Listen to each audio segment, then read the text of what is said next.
What's going on, everybody? It's Leo Biaz. Welcome to another episode of the CK Podcast. Our special guest today is Ben Dowsett, Deputy Editor of Basketball Insiders. Thank you so much, man, for spending some time with us today. Hey, thanks for having me, Leo. Absolutely. Over the weekend, you broke some major news regarding the 2018 NBA Summer League. Please tell the people of Sacramento the great news, my man. Yeah, some good news for the folks in Sacramento. It looks as though the NBA is planning to hold. So as folks know, Orlando Summer League is no longer in operation. The NBA shut that down. I think the news on that was clear about 6 months ago or so, if I recall correctly. So at the time, it looked like we would be down to just Utah Summer League, which is only 4 teams. And then Vegas Summer League, which is going to contain all 30 NBA teams this summer. However, it does now appear that the NBA is also going to be introducing Sacramento Summer League. To my knowledge, this will contain 4 teams. This is what I reported yesterday. I believe this is a tentative scheduling for now, but I believe those 4 teams will be the Kings, of course, and then the Golden State Warriors, Los Angeles Lakers, and the Miami Heat. To my knowledge, the initial plan was to try and get all 4 California teams involved and make it a sort of a California Cup type thing, if you will.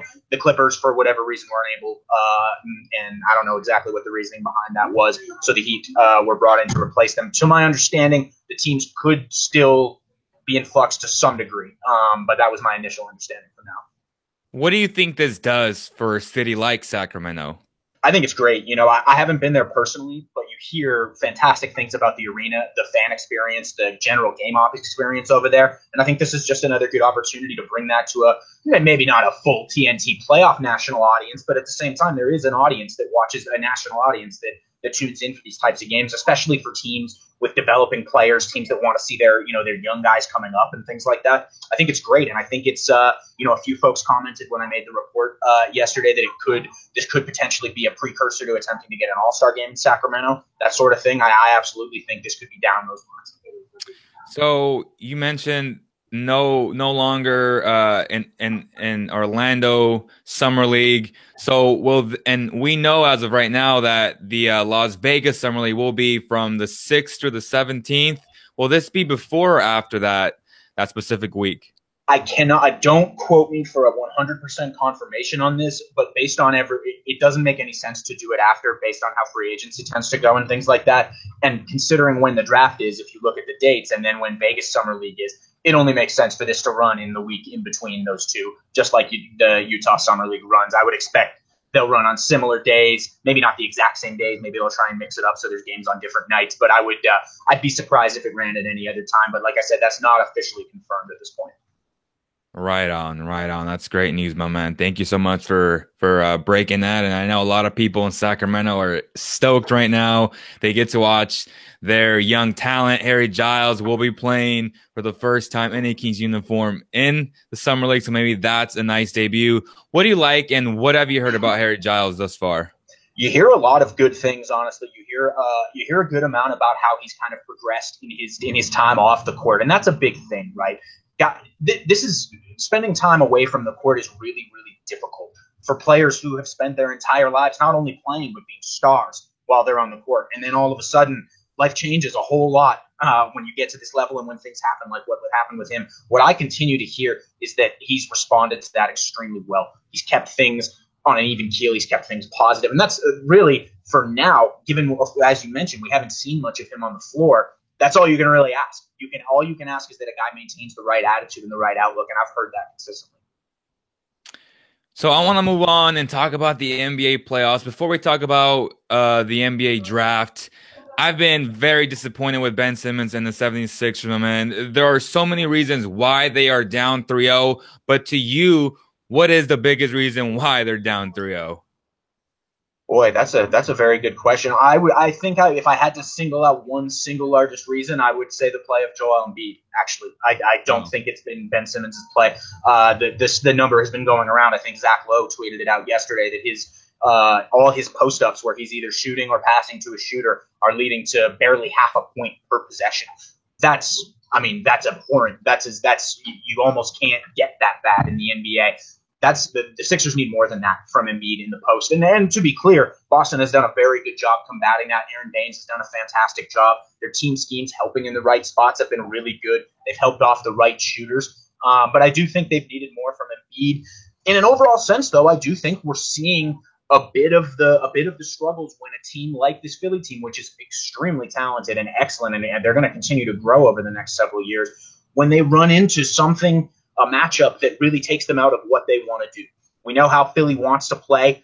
Boston has really taken them away from that in a lot of ways, and we've seen that they just haven't quite had the counters to respond. And you know what? That's not uncommon for a young team like this. Their best two players are both under 23, young players. There's time left for them to develop these kind of counters, and this is a great learning experience for them. I think they're long term, they're going to be able to view it that way. We keep hearing LeBron James as the biggest comparison to Ben Simmons, but when I look at Ben Simmons, the inability to even take attempt a 3-point shot, in my opinion, has really hurt the 76ers, and the fact that it's not in his play to really be that aggressive and really take it upon himself to score the ball. I believe Boston has really exposed that. Do you think the Celtics are beginning to expose that huge deficiency in Ben Simmons' play? Yeah. There's no question that that's been something they've leaned on heavily. And I don't think there was any question whether it was the Celtics or any other basically good team, that the good defense, strategic defense that they were going to face in the playoffs, that this was going to happen at some point. You heard a lot of I was talking to an NBA executive last night about this, actually. You hear a lot about before the playoffs about, I'm really excited to see Ben Simmons and Ricky Rubio play in the playoffs. Yeah, I saw lots of tweets like that. And I'm from Utah, obviously, so I see those with Rubio. My first response to those, and the executive I was speaking to totally agreed with me, is, wait a second. Ricky Rubio does have a reputation as a bad shooter. He's had that reputation for a lot of his career. Right. But particularly over the last 2 years, and the back half of the last 2 years, he has shown a huge willingness to take and make shots, particularly three-pointers, when teams are leaving him wide open. He's punishing them for doing that. If you look at his wide open rates, especially from the corners, they're very good, at least good enough to make it a bad move for the defense to be doing that. Ben Simmons, as you mentioned, completely reluctant to take those shots in the first place. And that's a huge difference. Those just aren't the same things at all. That complete unwillingness, as you mentioned, has totally played into Boston's hands in this series. They've been able to game plan, to scheme. There's no question. I put some of the struggles on Embiid just a few minutes ago, and I stand by that. But at the same time, a lot of the reason they're able to put so much pressure on him in the post is when a guy like Ben Simmons is on the floor, you don't have to be within 15 feet of him because he's not going to take that shot. Not only that he's not going to take that shot, he's not even going to step in a couple feet and take that shot. He's completely afraid to take those shots. And I do think that that's going to be a big area for him moving forward because, granted, he can get by without that against probably most teams in the NBA. He's an incredibly talented player who does things we've never seen before. But if you want to win championships, which is what he wants to do, you have to beat the best, which means you have to beat the teams that are going to take you out of those things that you want to do. He needs to develop those counters, and the shot is the first area there. And if he doesn't develop that within the next 3-4 years, would you just see him as a glorified Rajon Rondo? No, I definitely wouldn't say that. And the main reason is because he's already a far better defender than Rajon Rondo could have ever dreamed to be in his career. I do think this is another issue, but I think he's had a bit of a bad series defensively overall. Those are, singular instances that I think can be corrected in the future. From a template standpoint, Ben Simmons has the potential to be one of the best defensive players in the NBA for a long period of time. Even if he never develops a jump shot, and even if his offensive game reaches a plateau that isn't maybe too much higher than where he's already at right now, he's still going to be an enormously valuable NBA player, borderline all-star level talent, even if he doesn't develop further from here. So you're in Utah, you're covering Donovan Mitchell, who I was very high a month before the draft, and I was on record saying multiple times for the Kings to draft him at number 10. To me, he's a very special, very, very special basketball player. And, a lot of people have criticized me for saying that I would choose him over Ben Simmons. I don't know how you feel about that, but do you think that he has a chance to be, a multiple-time All-Star in the NBA? Oh, absolutely. I think that's at this point, it's honestly looking like that's, if not his likely trajectory, at least somewhere close to it, right? That at this point, you would be surprised if Donovan Mitchell didn't make an All-Star game at some point in his career, I think. And honestly, I'd probably be surprised if he didn't make a couple at some point in his career. As to whether or not I'd take him over Simmons or whether I would have picked him for Rookie of the Year, I don't have an official vote, so it doesn't matter what I think. I do think it was extremely close. As for the future, I think the same thing, honestly. They're such different players that and of course, being in Utah, I have grown weary of the debate because it gets a little heavy here at times. But yeah, they're both the thing that I think we should focus on is just how lucky we are to have two rookies in the same class that are this good. In a previous year, there's a whole bunch of previous seasons where Jason Tatum would have run away with the Rookie of the Year award this season. He was a distant third at best, like an afterthought, basically, for the award. That should show people just how strong this class is, and we've seen it continue into the playoffs where the fact that you and I are sitting here having this conversation about Ben Simmons and coming up short for his team and things like that here in the second round of the playoffs as a rookie, and that we expected more of him, that should just show you how amazing this class is in general. So would you choose Simmons over Mitchell long term? Oh man, so are you asking me like if all other things were equal and I was starting a team and I knew nothing else and I could just take one of those players? Right. Oh Lord, man, that's hard. People in Utah are going to hate me. Yeah, I'd probably take Simmons by a very, very, very small margin. I just don't think you see players with those types of physical dimensions and physical capabilities very often. And if he even gets halfway there with the jump shot, I don't know. I could be really wrong about this. I'm sorry. I'm sorry, guys. I have them a lot closer than I think most people do. I think the consensus answering that question would still be Simmons, and I think it would probably be right, and it would be by more than what I think. But I think it's close enough to have a conversation. Right, and to be fair, I've told people that I would rather take Giannis over Simmons. I think his jump shot is far more long, and he has more of that instinct to score. So to me, I love Simmons, man, but I don't feel comfortable starting a franchise just with him. With Embiid is a different story because he has honestly a guy. If he can stay healthy, he has a chance of being an all-time great, and that to me has really helped out the development of Ben Simmons. But with that said, man, who do you have going to the NBA Finals? I hate to be the Mr. Boredom over here, but I've got Warriors Cavs. I will say I've been covering this Jazz Rockets series as it's been going on. We had game 2, and of course I think that threw some big questions into what was happening there in Houston. That were they even the favorites in this series anymore? There were definitely those questions for a second. I was never quite on that bandwagon, but I think the bigger questions were, if they're really going to have this much trouble with Utah, are they going to really have any chance against Golden State in the next round?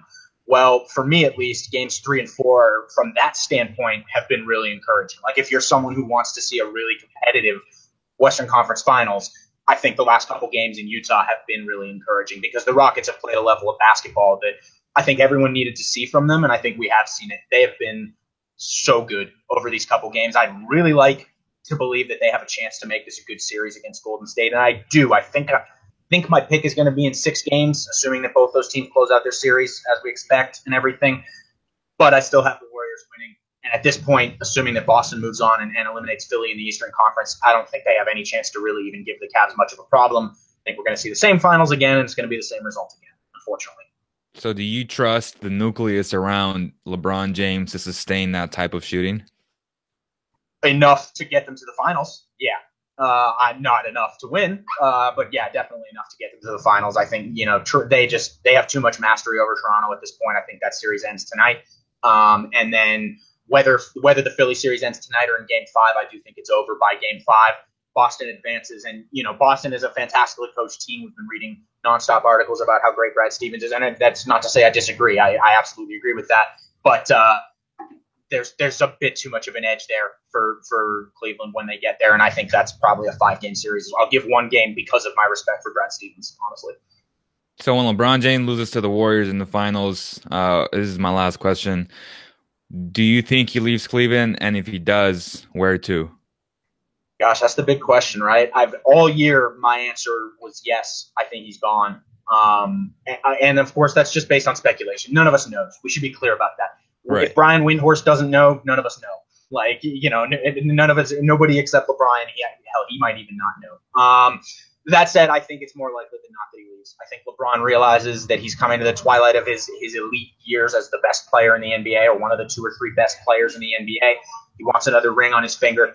The only way to make that happen, the only realistic way to make that happen, I think, is outside of Cleveland, and I think he's going to come to the same conclusion. Unless they're able to make some big moves, unless a Paul George is interested in coming there, which I don't even know how they can do that with their ridiculous salary they've got. I don't see it happening, but my prediction will be that he leaves, assuming that they don't have a miracle against the Warriors in the finals.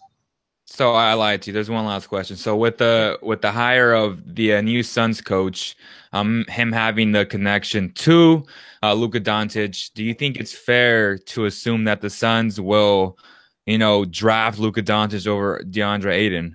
That's actually funny. I actually asked that question of that same executive who I was speaking to yesterday, who I mentioned earlier, assuming that the answer would be kind of an automatic yes. They hired Igor Kokoshkov, who clearly has that relationship with Doncic from their time at Eurobasket this past summer. But his answer was actually, well, I'm not sure. I wouldn't necessarily assume that. It's all going to depend on how their board is, and he was very clear that NBA teams don't hire a coach just with that type of a singular thing in mind. And I think people realize that with Houston, or excuse me, with Phoenix, that they weren't just hiring Igor because he had that relationship. What if they end up drafting fourth and they have no chance to draft Luka? Right. That's going to look really bad, of course. So I think they drafted him for a number of reasons. And if it ends up that Luka falls to them and they can pick him, then that's just an additional silver lining for them. Right on, my man. Where can people find your work, and where can they follow you on all social media platforms? You can find my work at Basketball Insiders and also at Athletic Inc., where I've contributed a couple of freelance pieces recently. And you can follow me on Twitter at Ben_Dowsett. That's DOWSETT. Well, that's going to do it, guys. Thank you guys so much for tuning in. Thank you so much, Ben. Appreciate your time and would love to have you on in the very near future, man. Hey, definitely. Thanks, Leo. Appreciate it.